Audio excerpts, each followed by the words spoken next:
I was standing chest deep in water, tucked up against a bank, and I thought that's strange. There's a log coming downstream. And as they came downstream, I realised it was two otters just turning and turning over each other, just playing as they came downstream. And it just came closer and closer and closer and closer. And when they were about 2 metres away from me, I coughed. And there was the most enormous splash. 2 streams of bubbles shot across the river and 2 heads came up on the other side saying, "What the hell was that?" 3, 4, 5 years ago maybe, when we did have crystal clear waters, the gravel was all clean, the ranunculus was there, and there were just fish everywhere, insects everywhere. I think we counted nine kingfishers between here and Kernbridge, and the whole place was just thriving and alive. When my children were little, I remember particularly this section here. They were in the water, and it was in May, and they both shouted, "Mum, Mum, there's snakes in the water." So I knew what they was on about. It was little elvers, and it just was wonderful to see the rivers full of elvers. So I'd go in and I hooked them under each arm, and they'd be like, "Mum," and it was just so beautiful to see.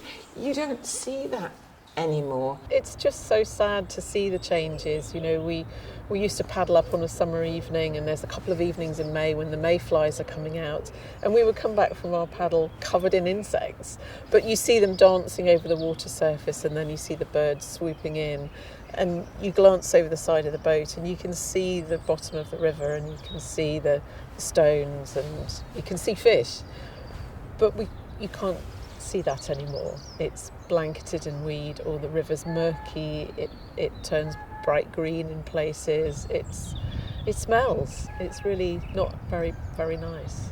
It's horrible. It would be a worry that that people would be put off and think that it's somehow like an industrial contaminated landscape, which of course it isn't. Things need to be addressed and urgently, but it's still a living, breathing place.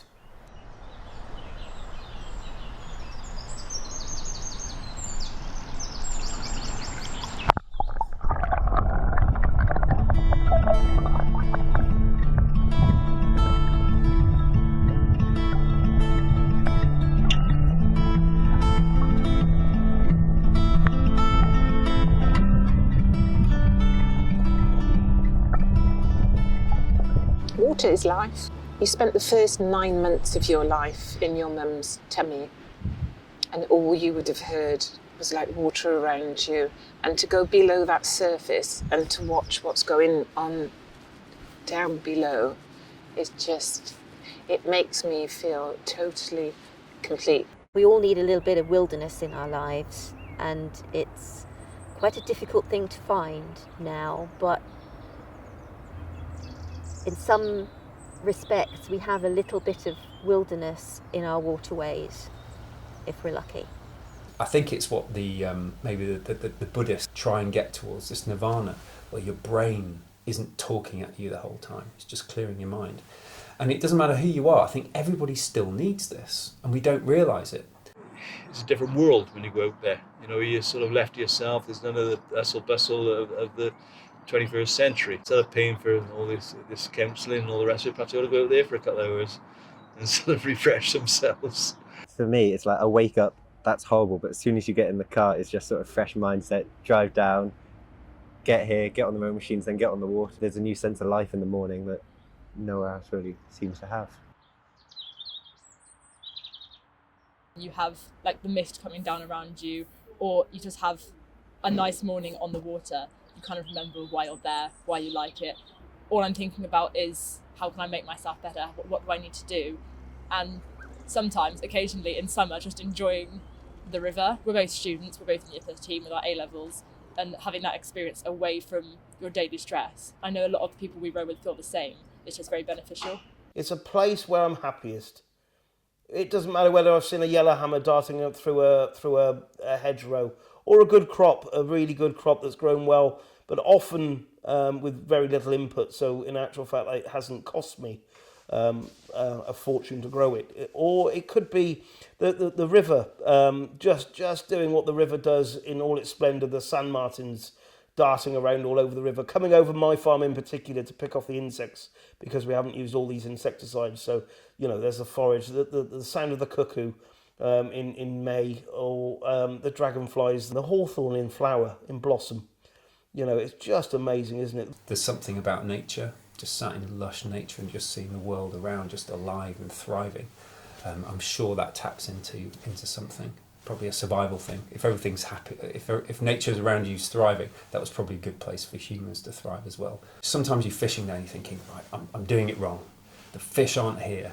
The fish aren't feeding. There's nothing in this river. It's empty.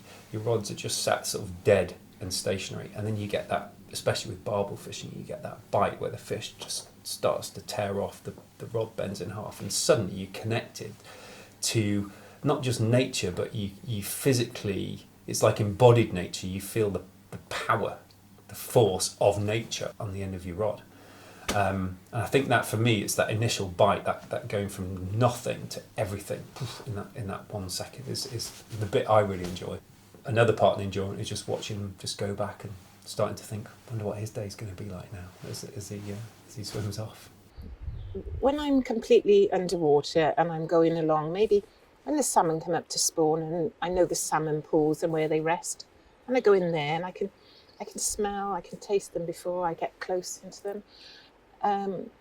Or if I see an eel and you know that eel's a good 30, 40 years old, and you think, oh my gosh, you know where it's coming from, how far it's taken to get here. We see the seasons change so dramatically. We see the leaves coming out, we smell wild garlic, we see the daffodils, we see the swallows and the swifts in the summer. And compared to other places where we row, it's really special. There's something really, really lovely about it. We're very lucky. I used to get up in the morning about 4:30, nice big outboard on the back, but I would just drift up with the tide. Picture that, and the herons would come up and investigate you, and the kingfisher would come and investigate you, and it's total silence, and you've gone back 1,000 years. When you get round the final bend, and there's the abbey, oh man alive, I got goose pimples now. Honestly, I've got goose pimples just even thinking about it. It's a stunning sight. This place is a very special environment. It has a sort of mystical feel. It also is a working valley, and that's very important. And so there are families who've farmed here for generations, and there are people who are sort of, you know, wedded to the land here, and that gives a sense of identity. This area was extremely isolated. It's hard to imagine now, but it was actually quite an isolated place until the bridge was built. And that sort of deep sense of uniqueness developed in that area between the Severn and the Wye.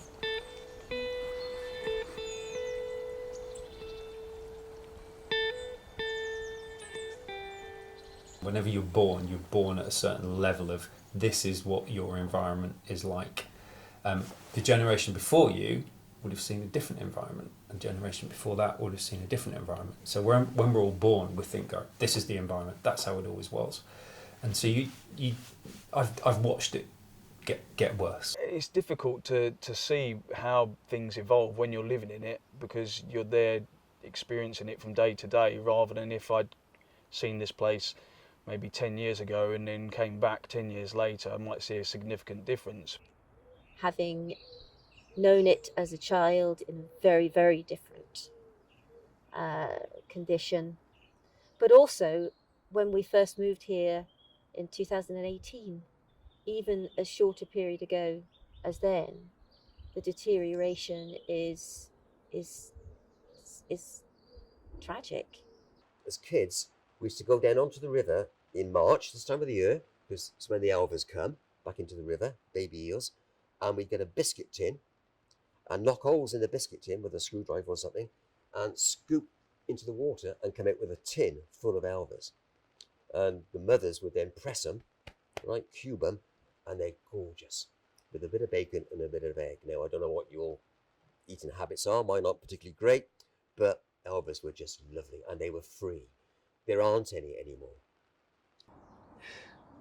Catching a salmon with a leave net. There's some boys in the fishery, you know, they fish for 7 years and you didn't catch a salmon. You're dragging yourself out of bed at 2 o'clock, 3 o'clock in the morning around work. You're waiting for that perfect tide. So you know the forecast is going to be good. You know the sun is going to rise at 3:40. So you stood there, flat calm, chance of a fish. There's no feeling quite like it in the world. That sun starts to come up. All the water starts to turn orange, purple, gold. You're there with your mates, you're looking, and the feeling, you're fishing, and everybody's silent. Nobody says a word. And it's a noble way to catch a fish, I think. It's not like gilling it, a salmon, or gaffing it, or whatever. You catch it and you take it. You're not doing it for sport. You're doing it to preserve what has been built, the heritage of hundreds of years. If we caught 3-4 fish a season, we'd be doing pretty well. And it was the glue that held everything together, and a massive cause for celebration. That made me feel really sad that, people of my generation, and certainly my children, will not experience the river the way people had done. For example, fishing is the obvious one.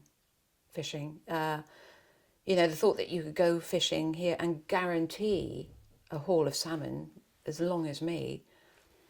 I mean, it seems extraordinary now to say that. In the 80s, you'd see hundreds of salmon. By the late 90s, you saw none. They'd virtually disappeared because they were overfished. There's a pollution aspect. There was a lot of dead fish in the river consistently. Most days you see a dead salmon. Something was going on in that water, and they were overfishing them out in the channel. But they are making a return, and the proof of that is the seals are back.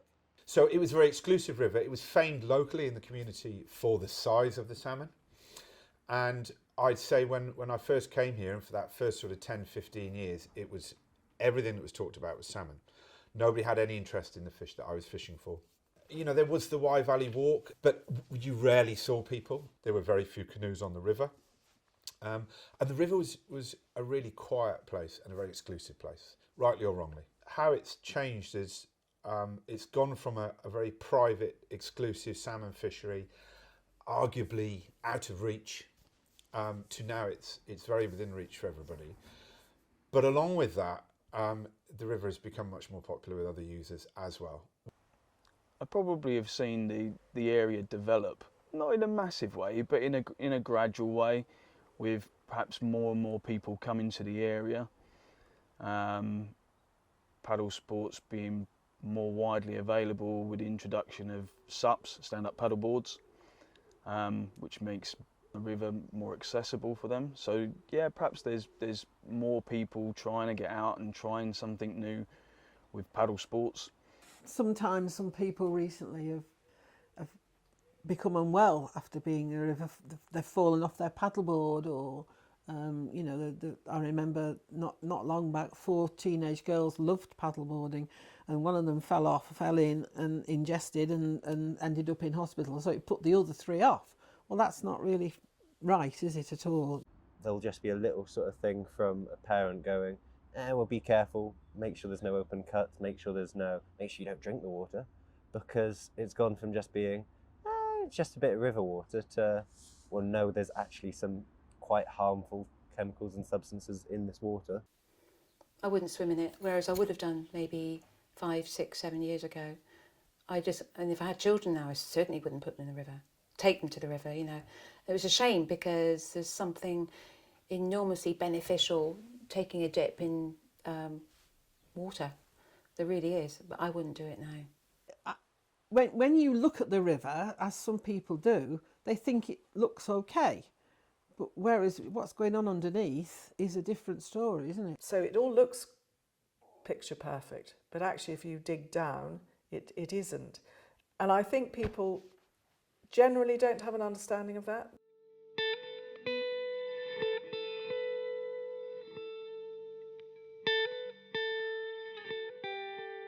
We look at the river as the lifeline, and it carries part of us all the way down to the coast. I look at the River Wye, it has such a large catchment area for the rainfall that falls into the River Wye.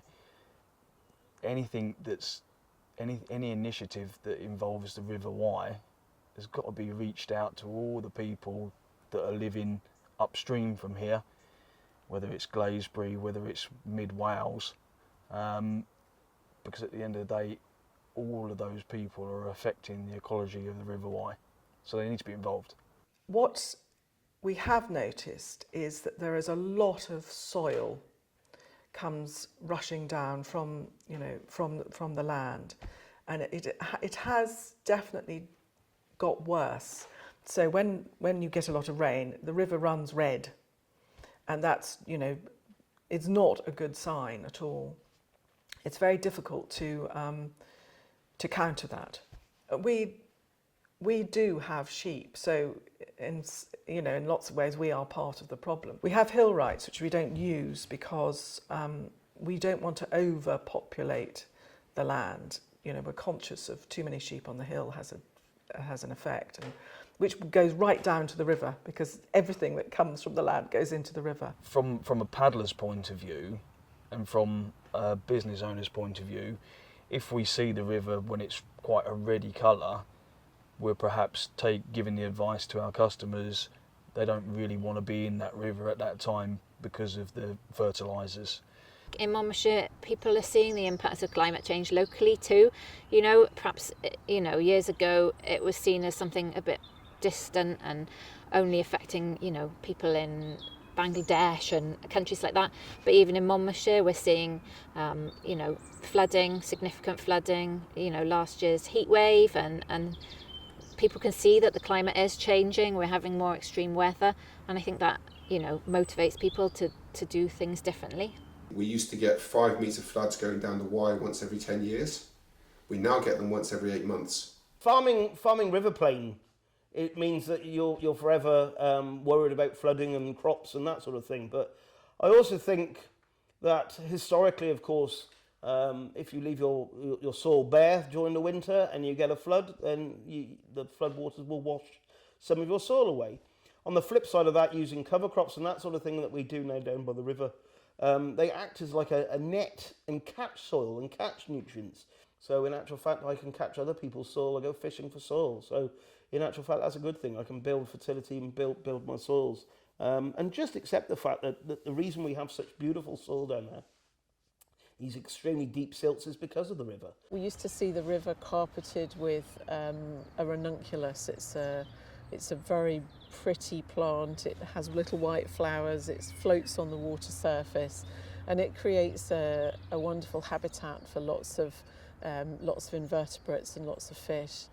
And that started to grow this year, but then it was blanketed by this weed, a slimy weed that is the product of just there being too many nutrients in the water. We realised there was a problem in Wales in about 2013, 2014, that while we were working with all the farmers in Herefordshire to control the soil, there was a massive expansion of poultry behind us in Wales. And it was going through a planning process, and the planning process was fundamentally flawed. This is a rural economy, and the rural economy, we know, has been under huge pressures. So the priority, I think, has been to sustain a rural economy, and therefore the proliferation of cheap chicken farms has been allowed to take precedence and take priority over its impact on the environment. The intensive sort of chicken farms are, you know, they're an anathema to us. We wouldn't do it. But I do understand the incentives that are being given to them. You know, these companies knock on the farmers' doors and say, we'll do it all for you, you don't have to worry, and you'll get X amount per year. And, you know, we'll organise it, we'll run it, and you don't have to worry about it. It's a huge incentive for farmers who have, you know, little income. The levels of phosphates and nitrates in particular are what we're suffering from. We've always seen a fluctuation in turbidity. You know, sometimes the river turns very, very cloudy. It's very muddy. That's in part due to farming practices upstream, where the soil is washed off the fields into the river.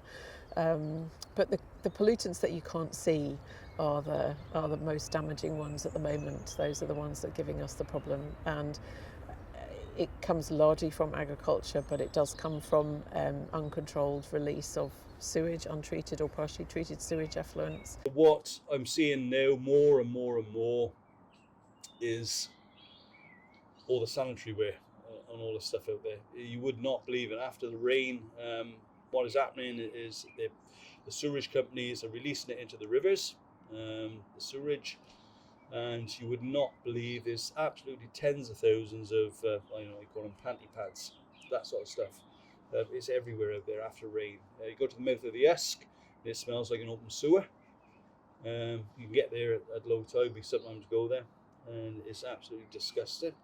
We have Russell Wallace, which very famous environmentalist, and he used to live not far from here. And as a child, he used to go down to the river, and he used to look at the crayfish and things like that. And where his house is actually a CSO now that pumps out regular. And I often think, if he was back in this age, what would he think of what we've actually done? We used to have a little algal bloom in the spring, and then once the ranunculus up, the river ran clear. Once the floods have cleaned out the ranunculus, then the algal bloom just gets worse and worse and worse and worse and worse. And now the algal bloom is stopping the ranunculus from regrowing. And that made the river virtually unrowable at times. And of course it starved the river of oxygen, and that's when we saw the dead fish. And if you don't have the fish, you don't have the birds, the kingfishers will suffer, and all of the things that depend on that. So it's really sad to see that happening. If you say you live Ross on Wye, people go, oh, is that the polluted one? Is that the bad one? Is that the one with all the chicken manure in? Well, it's one of many, but it is the one you'll have heard of. So in that sense, you feel like a greater responsibility. It's like we are known now for a bad thing, and that's not good for your own psyche. It's not good for business. I think I mentioned earlier we get 5 million tourists coming to Herefordshire and a population of 185,000, £430 million a year come in.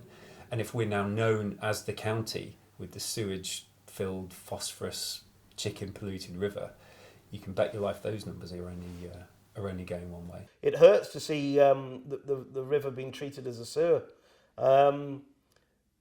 That said, that makes me want to change the way I farm and other people farm, and actually start to understand that it's immoral filling the river up with phosphate. How do you solve this problem? You've got to both solve the rate at which water runs off the hills in Wales and reduce the phosphate that's generating the algal bloom. So suddenly, from everything being well in the garden in 2015 and 16, after all our work had worked, we're now like, oh God, we've got to do it again. There's no plan for failure. There isn't. It's got to change. And that's why I've gone from the quietest person who sleeps out and doesn't want anything about her known to being vocal and somebody that I don't recognise. But my mind is burnt out. My body is burnt out from trying to bring attention, bring change.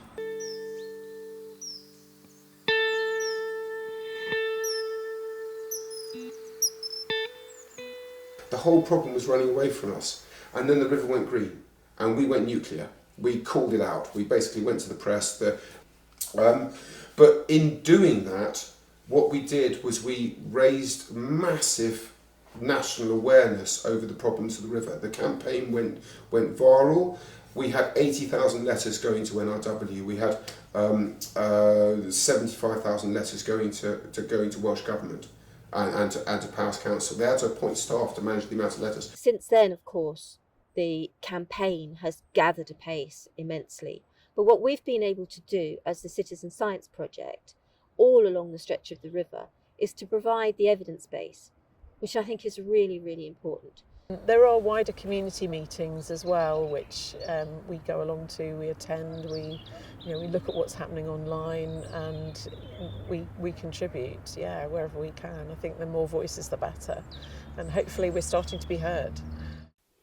There are always those in the community who get heard.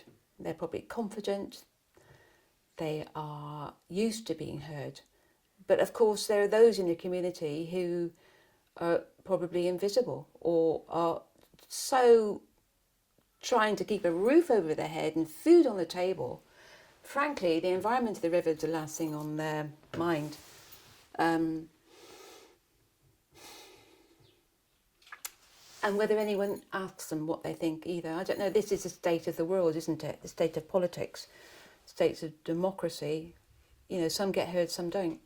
I guess the challenge for us is to ensure that we hear everybody's voices, not just the kind of usual suspects and people who are, you know, passionate about these things. And, you know, my goal would be for groups who perhaps haven't thought about the climate or environmental issues before to get involved.